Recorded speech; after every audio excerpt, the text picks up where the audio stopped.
Espérate que ahí entra Facu y estamos. Listo. Bueno, habíamos quedado de que íbamos a hablar hoy un poco de apendicitis aguda.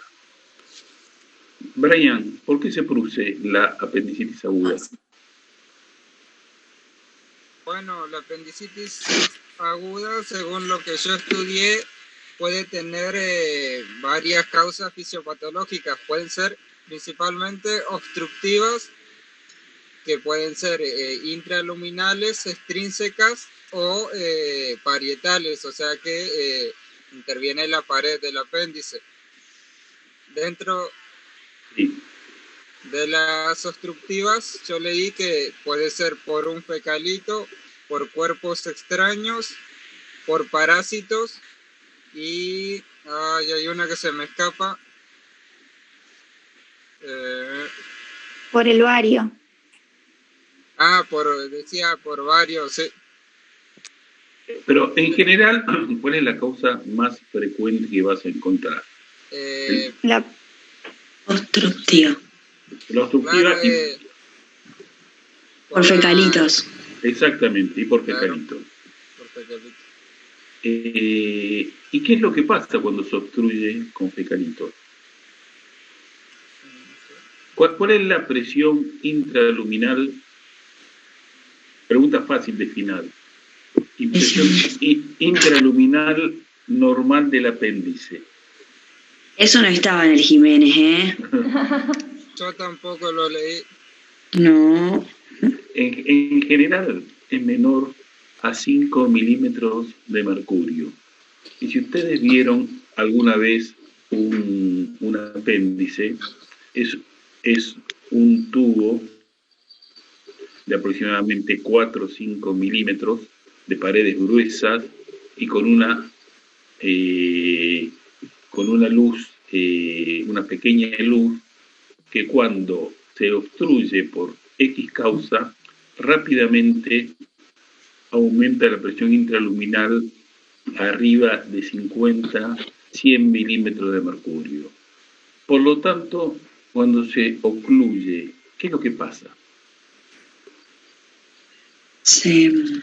Aumenta la presión por el acúmulo de moco. Perfecto. Y impide el drenaje. Exactamente. Y entonces, ¿qué es lo que va a pasar? Que pueda haber un aumento del desarrollo bacteriano. Antes que eso. Lo que dijo Tati, la interrupción del drenaje linfático que puede llegar a haber. Linfático y ¿cuál otro más? Venoso después.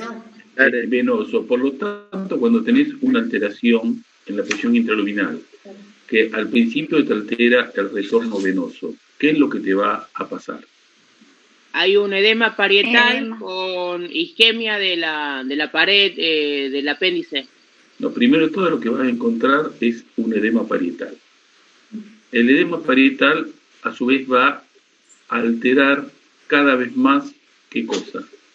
La presión intraluminal. Por lo tanto, ahí, ¿qué es lo que va a alterarse posteriormente?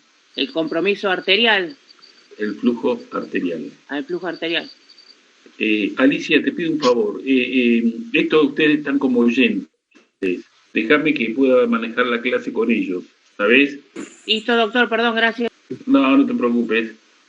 Que puedan tener alterar el compromiso arterial. Cuando alteras el compromiso arterial, ¿qué es lo que te va a pasar? Carolina, ¿qué te parece? Isquemia. Ay, perdón. Sí, puede producir una isquemia. Se va a producir una isquemia. Y cuando avanza la isquemia, Rocío, ¿qué va a pasar? Se necrosa. Perfecto. Por lo tanto, ¿cuáles son los 4 estadios que vamos a encontrar en una apendicitis? Que las podemos explicarnosla fisiopatológicamente. Congestión. Tenés la obstrucción y cuando empieza a tener el edema, todavía antes que llegue el edema vas a encontrar que va a tener mayor, por decir así, va a estar mucho más roja, mucho más congestiva. ¿Por qué razón? Porque vas a tener una pequeña alteración del flujo, el retorno venoso.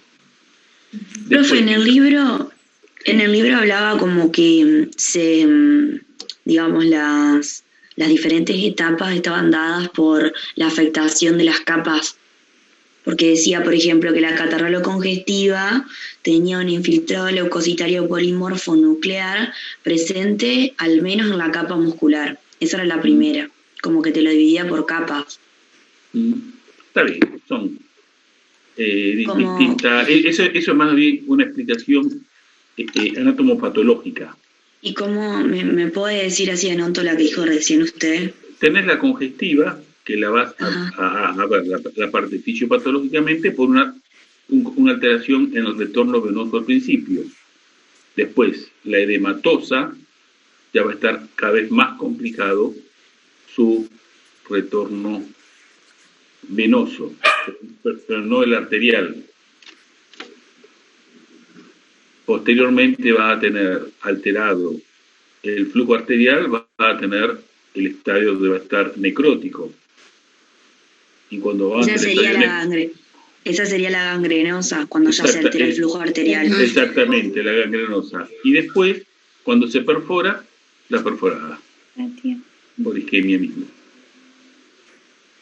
Listo. Ahora sí. Perfecto. ¿Cómo va a ser la sintomatología de una apendicitis aguda, Tati, y por qué? Y va a haber dolor abdominal. ¿Qué tipo de dolor abdominal vas a tener al principio? Y va variando. Al principio es un dolor alrededor del ombligo, o sea, periumbilical, que luego se desplaza hacia fosa ilíaca derecha. Perfecto. ¿Y por qué vas a tener al principio un dolor periumbilical difuso, acompañado mejor de estado nauseoso? ¿Por qué razón? ¿Por qué pensás? Yo había leído que era porque se distiende el apéndice y afecta al plexo solar. Perfecto. ¿Y qué tipo de inervación tenés ahí? El plexo solar, ¿qué inervación es? ¿Somática? Al revés. Visceral. Por eso visceral. es totalmente claro. Difuso. En cambio, cuando va avanzando el estadio y empieza a irritar las paredes del peritoneo parietal, ahí se localiza en fosa ilíaca derecha. Sí. ¿Y por qué razón? Porque el peritoneo parietal, ¿qué inervación tiene? Somática. Somática. Perdón, un segundito. Uh-huh. Hola. Sí. Sí.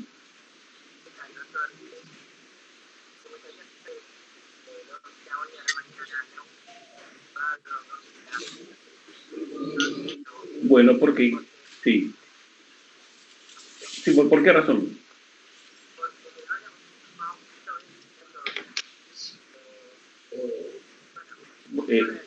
Bueno, llévelo a las 12 del mediodía a Pueyrredón 985.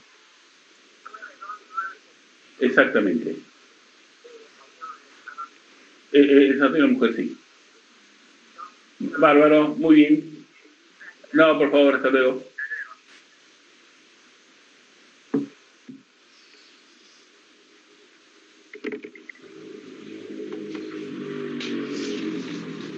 Bueno, perdón. ¿Y por qué razón, entonces, cuáles son las ubicaciones también que vamos a tener del apéndice? También puede haber vómitos, náuseas. Sí, eso sí, pero porque muchas veces la sintomatología va a depender también de la ubicación del apéndice. Sí. Y está retrocecal, pelviana. Normalmente la mayoría, arriba del 50%, es descendente interna, que esa es la que nos va a dar la sintomatología más común. Pero si es retrocecal ascendente, también se nos va a dar otra sintomatología, porque no va a tener tanta irritación peritoneal y posiblemente nos llegue un cuadro más tardío. También puede ser ascendente externa, intrapelviana. Descendente interna, dijo. Exactamente, esa es lo más frecuente. ¿Cuánto porcentaje más o menos? Arriba del 50%. Profe, yo leí que cuando está en posición retrocecal puede simular una infección urinaria alta. Exactamente, y muchas veces también te puede llegar a dar el signo del psoas. Eso yo le quería preguntar. ¿En los signos semiológicos se utilizan todos? Porque había varios, había 4 o 5. Normalmente vos lo que utilizás es la palpación con... ¿Cómo se llama? El de McBurney y el de Bloomberg, que sería exactamente, la descompresión. Esos son los que más utilizar. Es muy útil utilizar también a veces un tacto rectal o vaginal y una palpación bimanual. Eso yo no lo entendí. Lo del bimanual no. Utilizar, por ejemplo, la mano derecha para hacer un tacto vaginal o rectal y con la mano izquierda palpas el abdomen. Muchas veces eso lo que te va a ayudar es hacer una, ¿cómo te puedo explicar? Palpar si tenés una masa, ¿cómo se llama? Un absceso. Y muchas veces también te sirve, por ejemplo, para mover el cuello del útero, para saber si no tiene una enfermedad inflamatoria el paciente. Después, ¿qué otra cosa, qué otro signo que ya se está dejando usar muchas veces es el signo de Giudice San Martino, que era un tacto bimanual anal que de alguna forma hacía que se relaje la pared anterior y poder palparlo con mucho mejor al paciente y que focalizaba mucho más. Probablemente es un signo que realmente es extremadamente incómodo. Y otro signo que es muy útil, sobre todo para saber si el paciente tiene irritación peritoneal, es hacer medio que reparado el paciente que rebote. Si cuando rebota el paciente en los talones, la misma irritación peritoneal hace que le duela el abdomen. ¿Ese es el signo de Bloomberg, profe? No, el de Bloomberg cuando estás acostado... Es cuando estás acostado y el de rebote. Exactamente, y soltás y ahí tenés el peritonismo. Lógicamente, esa sintomatología la va a tener mientras más avanzado esté el cuadro, más vas a encontrar ahí la sintomatología. ¿Y en el laboratorio qué esperarían encontrar ustedes? Vamos a encontrar, se pide de rutina, digamos, un hemograma completo. Perfecto. ¿Qué esperarías ver en el hemograma? Se puede observar un aumento de leucocitos. Perfecto. Perdón. No sé si se escuchó bien, sonó el teléfono. Sí, perfecto. ¿Qué más? ¿Una fórmula a la izquierda? Sí. Fórmula entonces a la izquierda. También se pide un coagulograma por si hay que hacer cirugía. Sí. En general, lógicamente el tratamiento hasta hoy, el tratamiento de una apendicitis aguda es quirúrgico. Cada vez hay mayor intento de hacer tratamiento médico, pero hasta hoy es quirúrgico. Y el tratamiento es la apendicectomía. Por eso le pedí la coagulación, glucemia, uremia, y por ejemplo, si vos no disponés de imágenes, y es una mujer la que está con la apendicitis. La mujer también se pide un test de embarazo. Perfecto. ¿Y qué otra cosa más? Por ejemplo, una de las diagnósticos diferenciales, por eso les dije que lo lean, es la enfermedad inflamatoria pelviana. Por ejemplo, si la mujer te cuenta que tiene pareja nueva, sin protección, y sospechas una enfermedad inflamatoria pelviana. Por la palpación bimanual tiene un dolor en la movilización del cuello del útero, pero sigue con dolor y defensa en fosa ilíaca derecha. ¿Qué estudio de laboratorio te ayuda a diferenciar una apendicitis aguda de una enfermedad inflamatoria pelviana?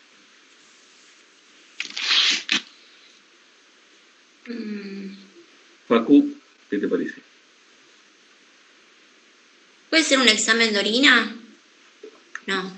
¿Qué tiene que ver la orina con No, porque lo tengo como que se pedía de rutina en la enfermedad inflamatoria pélvica. Está bien, no.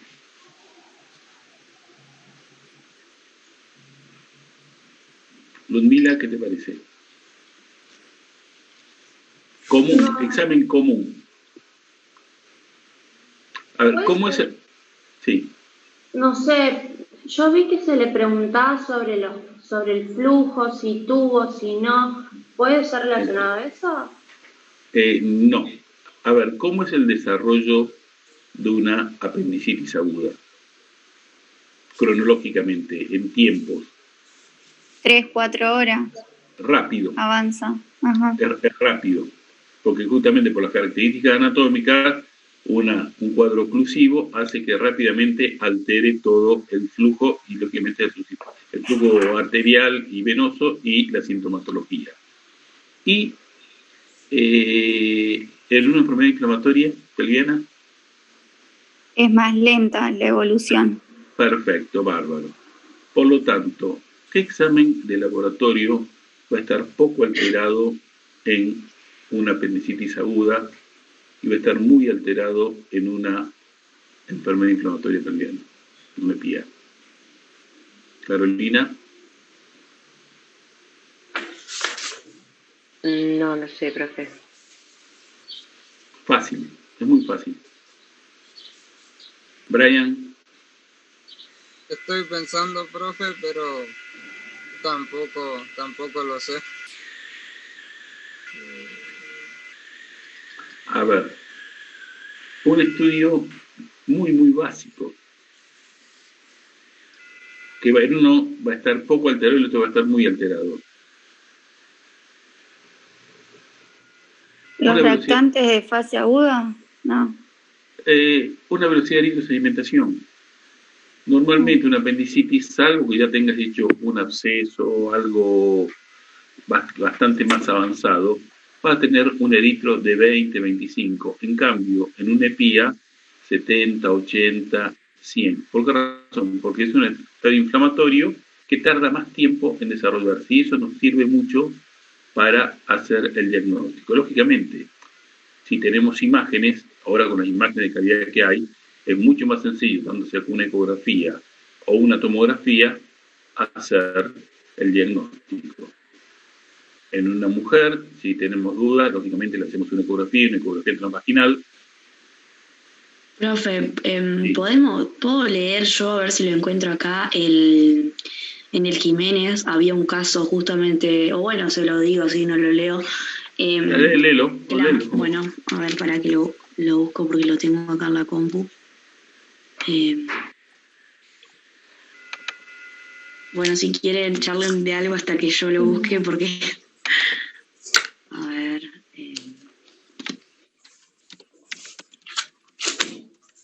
Estaba bueno el caso porque como que no tenía muchos datos, orientaba que era una apendicitis, pero no, entonces preguntaban que qué harías en ese caso. Hoy por hoy ya es mucho más sencillo la decisión que hace 25, 30 años atrás. ¿Por qué razón? Por las imágenes o no, pero esta chica... imágenes y qué otra cosa.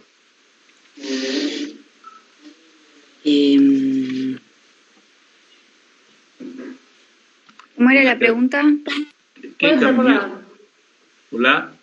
Por la laparoscopía. Exactamente, que es un método diagnóstico guión terapéutico que cambió toda la cirugía en agudo. ¿Entendés? Porque antes vos para hacer ante la duda diagnóstica, para hacer algo, digamos, una laparotomía mediana, a una chica joven la condenaba a tener una incisión de 15 a 20 centímetros en el abdomen, a lo mejor sin sentido. Hoy le haces una incisión de 1 centímetro a nivel umbilical y una de 5 milímetros en otro del abdomen que ni siquiera lo va a notar, y con eso evitas un mal mucho mayor. Ahí lo encontré. Dale. Dice, mujer de 23 años que consulta por dolor en fosa ilíaca derecha de 8 horas de evolución con náuseas y aumento de tensión y defensa en fosa ilíaca derecha. Día 12 del ciclo menstrual.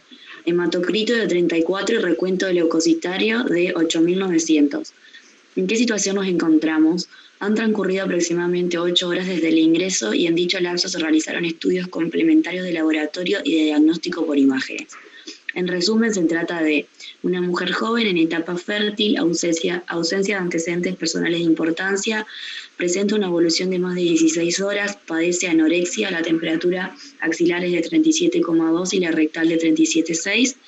En el examen físico persiste el aumento de la tensión en fosa ilíaca derecha y defensa, no presenta signos de afección ginecológica, la prueba de embarazo es negativa. La ecografía ginecológica y transvaginal no mostraron hallazgos patológicos. En atención a los datos consignados, la persistencia del dolor y los hallazgos del examen físico, y habiendo descartando patología ginecológica, se encuentra justificada la indicación quirúrgica. Ahí termina, digamos. A ver. En ese caso, ¿qué sería? En el día 12º del ciclo menstrual, podés llegar a pensar la posibilidad de un folículo roto. Pero si tenés una ecografía de buena calidad, transvaginal, que no muestre líquido, ahí de alguna forma, decís, lo descartaría.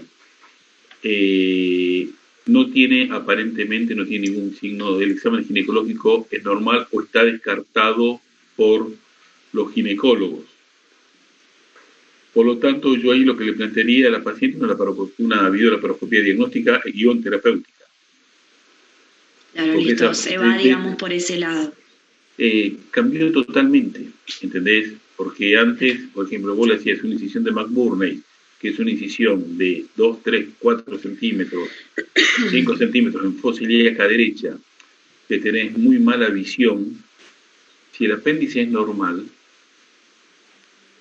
te queda la duda y tenías que agrandar la incisión, realmente era sumamente complicado. Por lo tanto, lo que hoy por hoy se hace es una videolaparoscopía. Hay una descripción muy buena, que es que vos cuando abordás un paciente por una incisión de McBurney, o una incisión mediana, es como si fuera un embudo. Lo tenés ahí, la incisión amplia y con una baja visión intraabdominal, poca visión intraabdominal.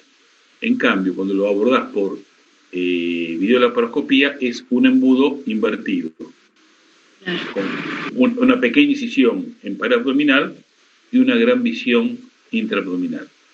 Lógicamente, todo esto se debió a un mejor entrenamiento de los cirujanos.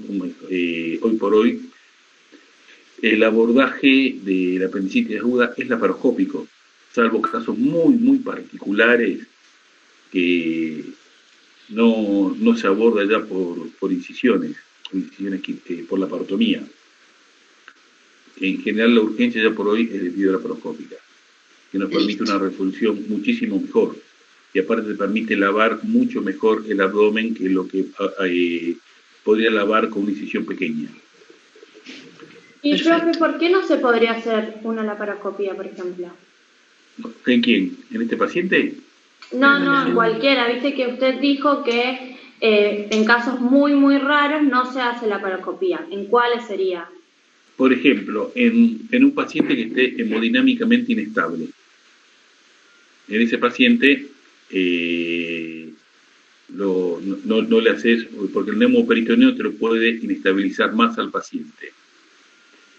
En el caso, por ejemplo, de que tengas un plastrón apendicular complicado.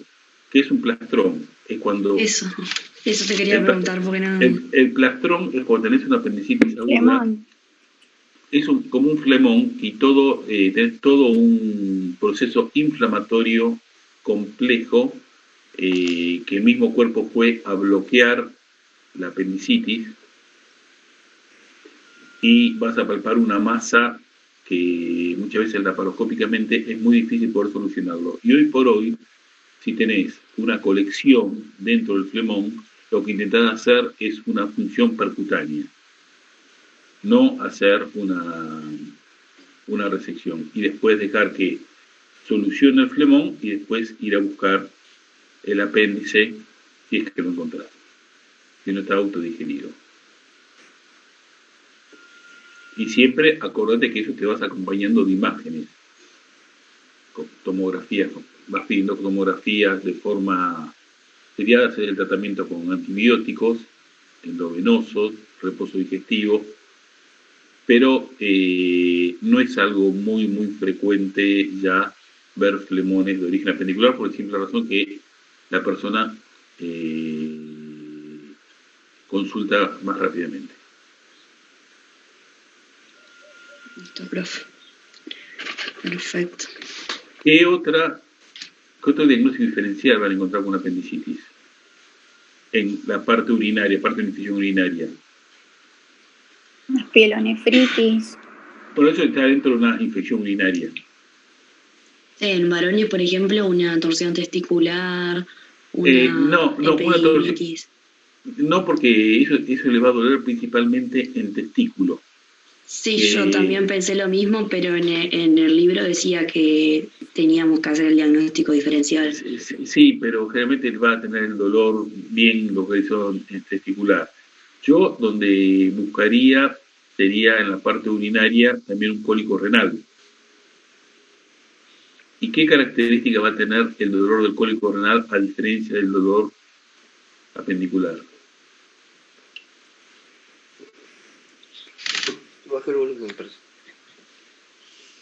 Es bien, no sé, bien localizado iba a decir, pero no. El paciente no va a poder estar quieto el dolor que tiene. Va a estar constantemente moviéndose y aparte le va a aparecer el cólico, va a desaparecer, va a aparecer. Por eso es que va a estar extremadamente dolorido. Y a nivel de tubo digestivo, ¿qué otro diagnóstico diferencial va a tener?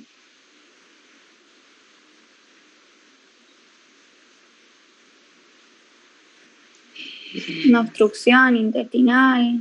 El dolor es distinto, o el cuadro es distinto. Va a estar mucho más distendido. Lo habíamos hablado el otro día en hemorragia digestiva. Diverticulitis. Una diverticulitis de Meckel. Y sí, puede ser una diverticulitis de colon derecho, que es muy raro, pero existe. Y también puede ser una diverticulitis de colon izquierdo, de colon sigmoide. ¿Y por qué razón? ¿En qué paciente pensaría que puede ser una diverticulitis de colon sigmoides? Carolina. Profe, pero igual ahí el dolor no cambiaría el lado. Y yo te estoy preguntando por qué razón puede tener dolor de colon del lado derecho una diverticulitis de colon izquierdo.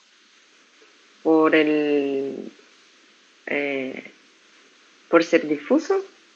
¿Por el dolor ser difuso? No, que esté localizado vos ilíaca derecha y vos decís, me encontré con una diverticulitis aguda. No. Cuando tenés un asa muy redundante, un dónico colon, tenés un dónico colon, que el colon esté localizado hacia la derecha, pero porque es redundante, porque es largo, tenés un sigmoide sumamente flexoso, es una de las cosas que puede llegar a pasar. Y en la era prerutinaria de tomografía, muchas veces se operaban pacientes, imagínate, por una incisión de McMurray de 5 centímetros, un apéndice normal, y se le tocaba un plastrón o algo indurado en el colon. Había que hacerle otra incisión, una mediana suprainfraumbilical, y hacer la resección del colon sigmoide. Por lo tanto, esa es otra solución que nos dio la videolaparoscopía, que ves qué es lo que está enfermo por ¿cómo se llama? Por algo mini-invasivo, un acceso mini-invasivo. Ludmila, ¿te queda alguna duda? No, a mí me confundió un poco cuando explicó lo del tratamiento, no sé si les pasó a todos, porque como que no, te daba muchas vueltas, o sea, yo si tengo que hacer un tratamiento, hago una laparoscopía, porque es diagnóstico y puede resolver también. No sé si es así. Sí. Es así. Perfecto, listo. Es así. A lo mejor yo te puedo plantear que un paciente con una apendicitis en un lugar, en el impenetrable, que no tenés acceso a un laparoscopio, o tenés cirujanos no entrenados en urgencias abdominales, a lo mejor podés sí plantear una cirugía abierta. Pero si no, tenés que plantear un acceso laparoscópico, una apendicectomía videolaparoscópica y listo. Perfecto. O si querés, una videolaparoscopía diagnóstica y eventualmente terapéutica. Ya hoy por hoy, en un lugar con mediano entrenamiento, no hay discusión. Es mucho más el beneficio que te produce que las contraindicaciones que tiene. Profe, yo te pregunto, todas las incisiones, ¿cómo se pueden realizar? Bueno, ahora igual usted dijo que se hacía por la laparoscopía, pero en el libro explicaba bastante forma. ¿Nosotros también eso lo tenemos que tener en cuenta o no es necesario? Vos tenés que saber, por ejemplo, una incisión de McBurney, que es en el tercio externo con los 2 tercios internos en una línea imaginaria que va desde el ombligo hasta la espina ilíaca anterosuperior.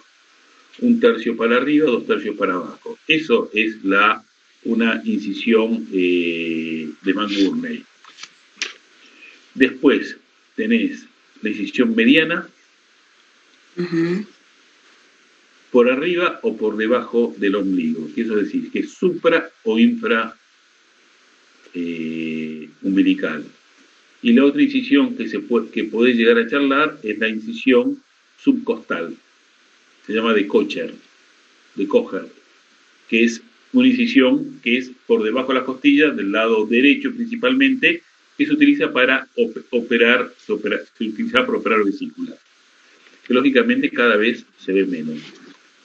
Pero eso puede decir, si está bajo las costillas, incisión subcostal, derecha o izquierda, mediana, supra, infra, McBurney, y a lo mejor lo que, si querés, porque ya cada vez se ve menos, porque ya aparte la mayoría de la gente que lo tenía por edad, grupo etario, fue falleciendo en las incisiones paramedianas, que eran de la línea media sifopudiana hacia la derecha o izquierda. Eso es lo único que tendrían que, mejor dicho, ni siquiera tendrían que saber, pero bueno, con mi información les puede llegar a saber. Listo. Si quieren, yo creo que el viernes voy a estar con tiempo.